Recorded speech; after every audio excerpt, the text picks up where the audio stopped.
banda sonora de una película de la que hemos hablado muchísimo, El baile de los 41, inspirada en una historia de la vida real de hace más de 100 años, en un país muy cercano a nosotros, en México, en ese momento gobernado por una absoluta dictadura, en donde un grupo de 42, eran 42 homosexuales, mantuvieron una especie de club por allá en 1900.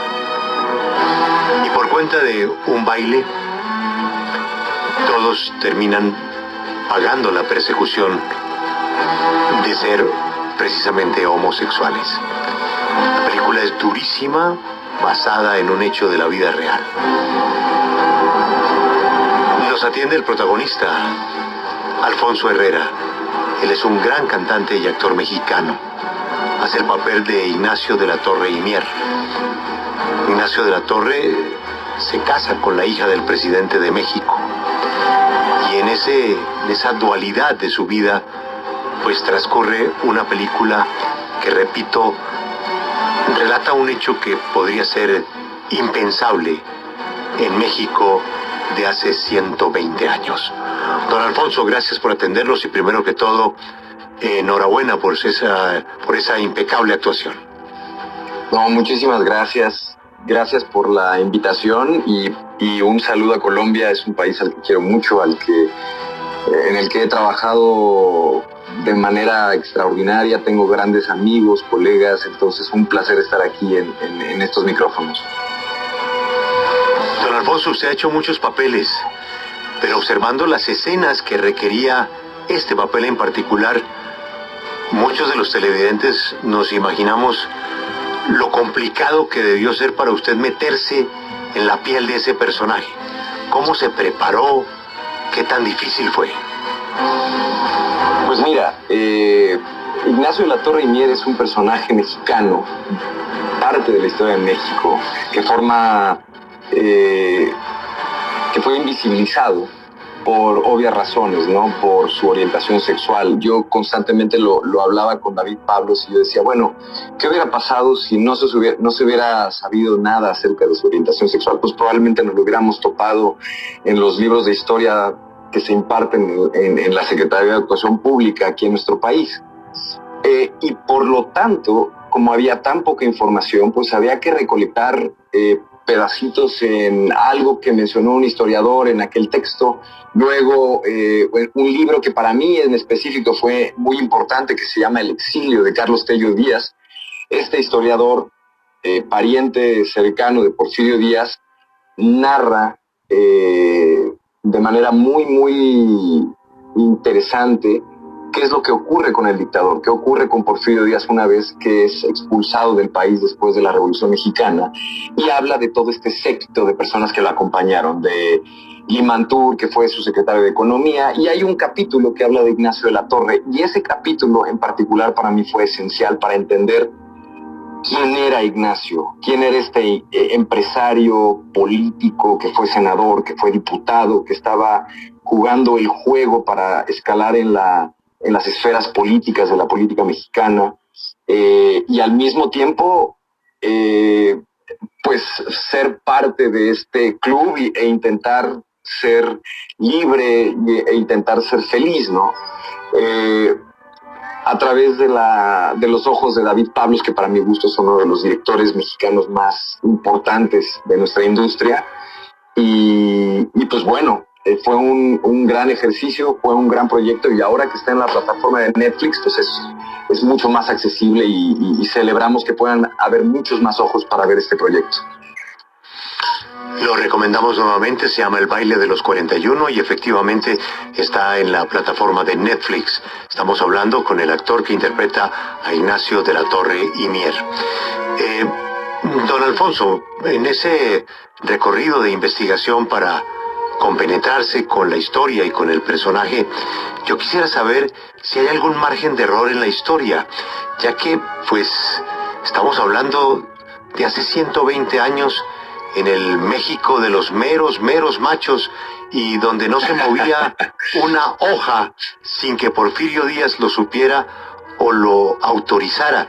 ¿Cómo se puede imaginar o qué margen de error hay en que existiera un club de 42, bueno, estoy dañando el final, de 41 homosexuales que pudieran tener un club, pudieran ir al teatro a ver sus propias obras, que pudieran tener un baile vestidos de travesti sin que don Porfirio se enterara? Era prácticamente impensable, ¿no? El hecho de que existiera una persona homosexual. Era básicamente, para la época, eso ni siquiera se tomaba en cuenta. El ser homosexual en esa época implicaba 2 puntos: vivir en la clandestinidad al tratar de llevar a cabo y al tratar de vivir tu sexualidad de manera libre, y por otro lado, si te llegaban a descubrir, era la muerte. Muchas de las personas que estuvieron en este baile, y esto está perfectamente documentado, acabaron en campos de trabajos forzados en Yucatán, donde acababan los presos políticos, los enemigos políticos, que específicamente eran miembros de la prensa que estaban en contra del régimen de Porfirio Díaz, y pues prácticamente ellos no la contaron. Es un tema complejo, porque hablar de esta película y hablar de lo que significaba ser parte de la comunidad LGBT en esa época era impensable, ¿no? A mí me parece interesante esta película no solamente por el tema de la comunidad LGBT, sino también porque muestra cómo es la sociedad mexicana. Y vaya, me quiero extender un poco más. Creo que la sociedad latinoamericana, a veces lo machista que es, la misoginia que existe en nuestros países, el constante racismo que existe en nuestros países, y cómo de alguna forma esto se ha normalizado.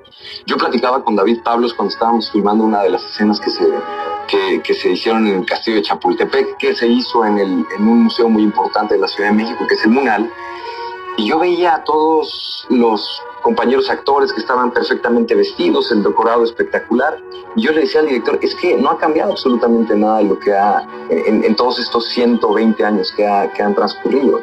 Las estructuras siguen siendo exactamente las mismas. El patriarcado de alguna manera sigue dictando lo que se tiene y lo que no se tiene que hacer. Entonces, hay una frase en el Estadio Nacional de Chile que a mí se me quedó muy grabado, y habla acerca del pasado, ¿no? De lo importante que es ir al pasado para darte cuenta el presente en el que te encuentras y el poder tener un futuro más esperanzador. Entonces, esta película me parece que también es una radiografía muy interesante para entender quiénes somos como sociedad, dónde estamos en temas de libertades. Y yo creo que la única manera para poder avanzar como sociedad es siendo empático y respetuoso para con las minorías. Alfonso, uno ve la película y puede pensar que de repente el culpable de que todo el mundo se entere de este club y de que todo termine así es Ignacio, porque Ignacio termina pues siendo la figura más importante por su vínculo con la presidencia, pero también porque se enamora, y parte de lo que uno ve en este club es que pues sí era divertido, pero había como un margen entre lo que era la diversión y lo que era la familia. Podríamos decir que todo lo que termina pasando y el final tan complicado que hubo es culpa de Ignacio. Yo digo que es culpa de la sociedad. Yo creo que el gran villano de esta película es la sociedad. El gran villano son estas normas que son impuestas y que hasta la fecha siguen dictando lo que vuelva a lo mismo, lo que se tiene que hacer, lo que no se tiene que hacer.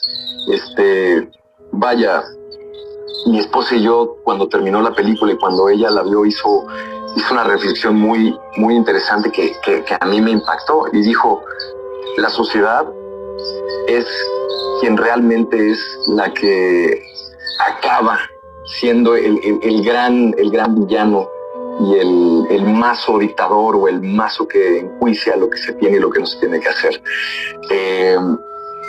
Y bueno, ese es desde mi punto de vista, ¿no? El gran villano de este proyecto y de esta película. Pues usted usted nos habla de su esposa y me abre la puerta a una inquietud pues personal al respecto de la construcción del personaje y la actuación. ¿Fue difícil para usted hacer esas escenas apasionadas y románticas con su compañero, con su coprotagónico? Pues mira, cuando uno aborda el personaje, tú tienes que defenderlo, y tienes que defenderlo una vez cuando estás enfrente de la cámara, y eso es importantísimo. Obviamente esta construcción y estos ensayos fueron casi 4 meses previos a filmar, y para eso, si ustedes se dieron cuenta, la película es una película que se basa mucho en las miradas, y a veces las miradas en esta película hablan más que 3 páginas enteras de diálogos. Y obviamente Emiliano Zurita es un actor increíblemente generoso, es increíblemente comprometido con el proyecto y comprometido con el personaje, y fue un gran colega y un gran colaborador, y esas escenas fueron muy pensadas, fueron muy ensayadas, fueron muy coreografiadas. Entonces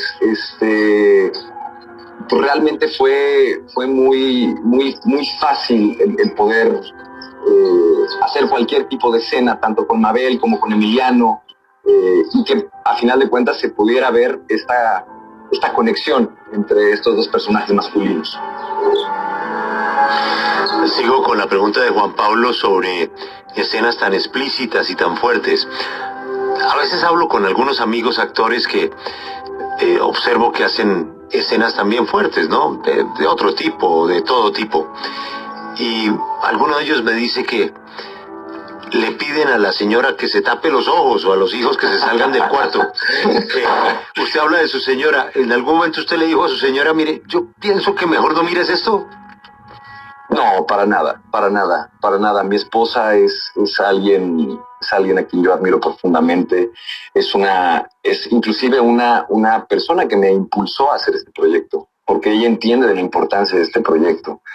Y hablando de las escenas, de las escenas que podrían ser catalogadas para muchos como subidas de tono, esto me lleva a una reflexión, y la reflexión es la siguiente: lo que de repente nosotros normalizamos en los contenidos que vemos constantemente, a veces escandaliza más 2 hombres agarrados de la mano o 2 hombres besándose que la violencia explícita que podemos ver en diferentes contenidos.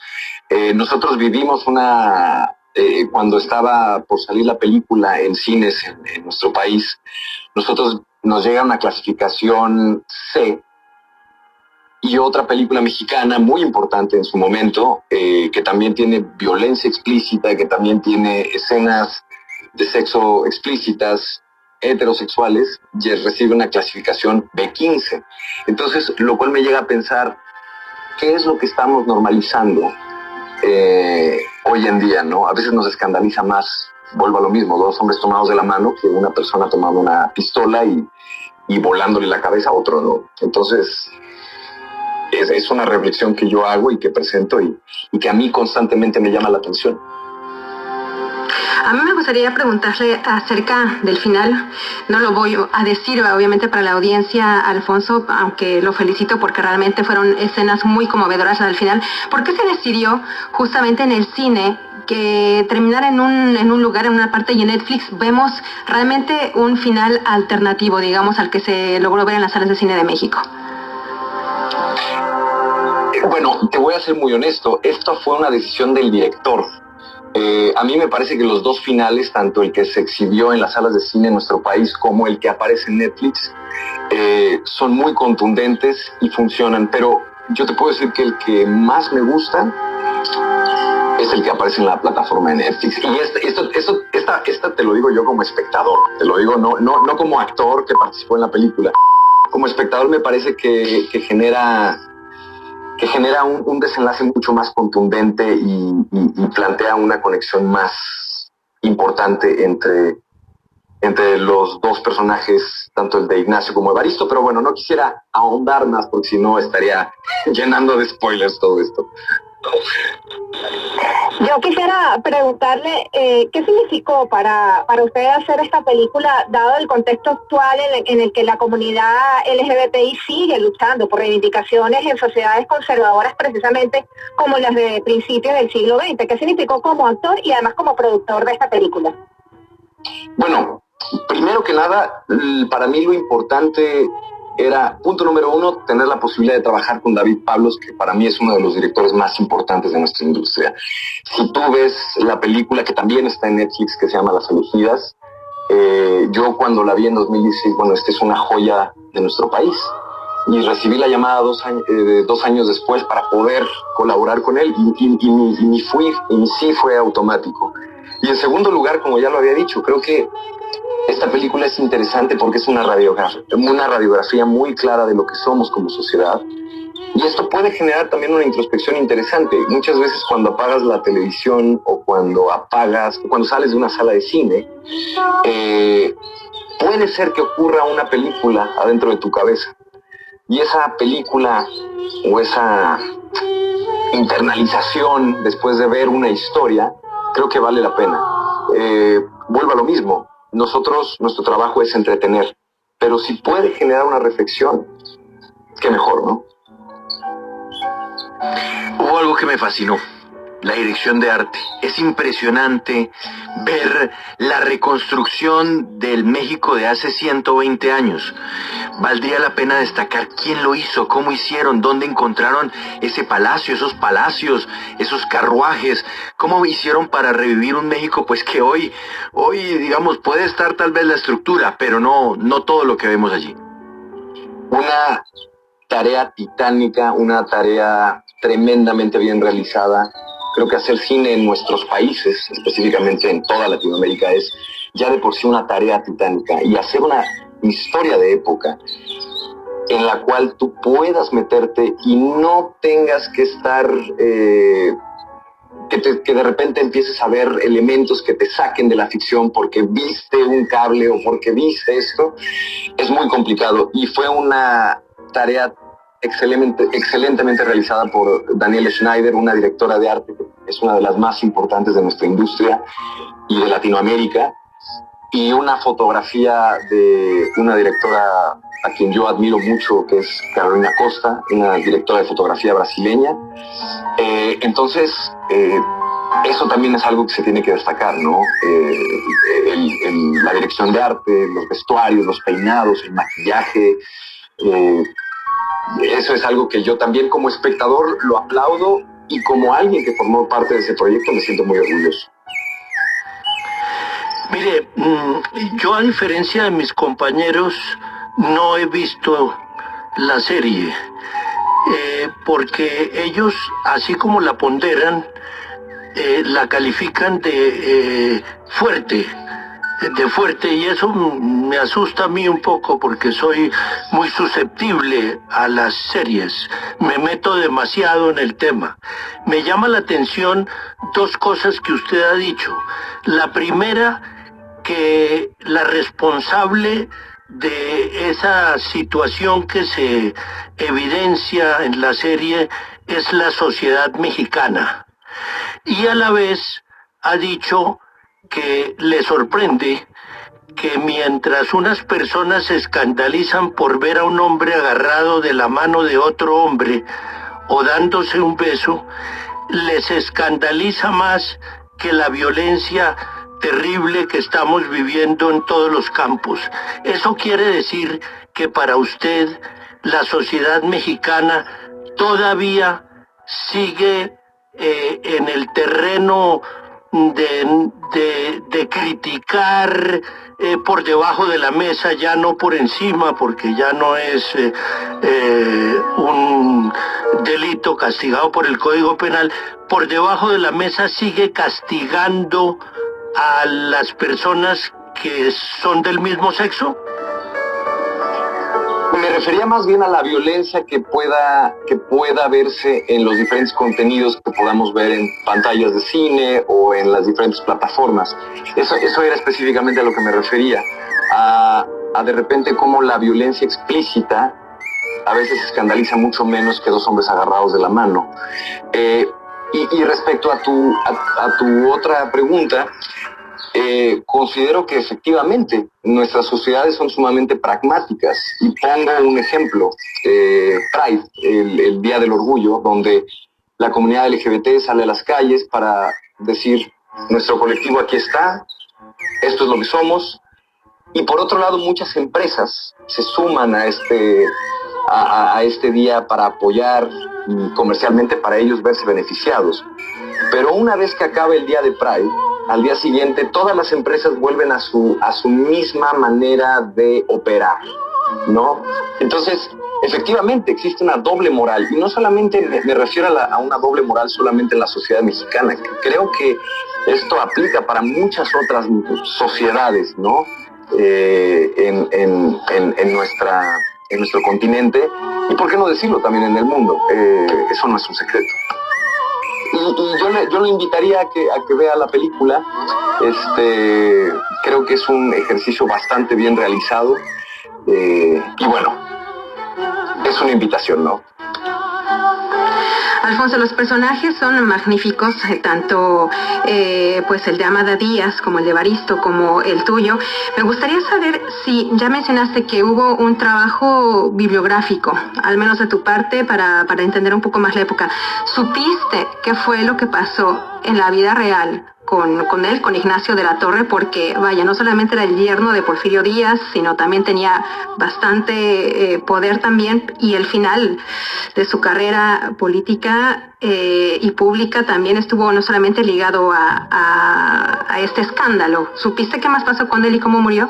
Sí, claro, el final de Ignacio de la Torre es tremendamente tortuoso, es espeluznante. Y nosotros solamente vivimos o presentamos la primera parte de lo que le ocurre a Ignacio. Realmente Emiliano Zapata fue caballerango de Ignacio de la Torre y Mier en una de las casas que él tenía en Ciudad de México. Y una de las razones por las cuales Emiliano Zapata se va a Morelos a levantarse en armas fue porque él no daba crédito que los caballos de Ignacio de la Torre y Mier comieran mejor que la misma gente de su pueblo, la misma gente de México. Entonces, eso es lo que se cuenta que dijo Emiliano Zapata. Emiliano Zapata se va, se une a la lucha armada.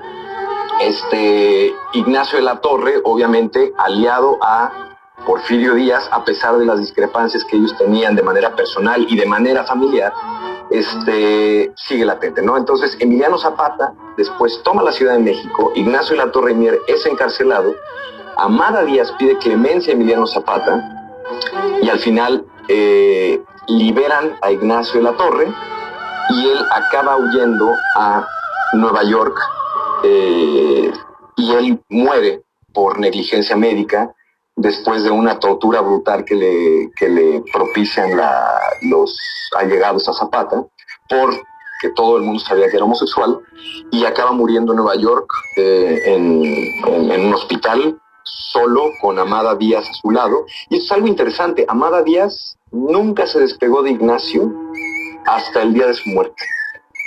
Siempre estuvo con él, fue una persona que estuvo cerca de Ignacio, a pesar de todo lo que se dijo, a pesar de todo lo que se vivió. Y este es un cuestionamiento que constantemente me hice de Ignacio. Yo decía, bueno, pero si era una persona que disfrutaba tanto de ser él, ¿por qué él no se fue a Italia? ¿Por qué no se fue a Francia? ¿Por qué él no se fue a Inglaterra y empezó desde cero? Y algo que yo leí en El exilio de Carlos Tello Díaz es que a él le gustaba el poder. Y hay una frase en México que dice, es mejor ser cabeza de ratón que cola de león. Y él disfrutaba del poder y le gustaba estar en México, y le gustaba ser cabeza, le gustaba ser tener una importancia en donde él estaba. Ignacio, mejor, don Alfonso, muchas gracias por atendernos. Invitamos a los oyentes a que se asomen a este baile de los 41. Como bien decía Juan Pablo, una pieza de producción, diseño artístico bellísima de ese México de hace 120 años, de un hecho basado en la vida real. Don Alfonso, vuelva a Colombia y gracias por atendernos. Regresaré pronto y les mando un gran abrazo y pues bueno, mucha fuerza por allá. Abrazos.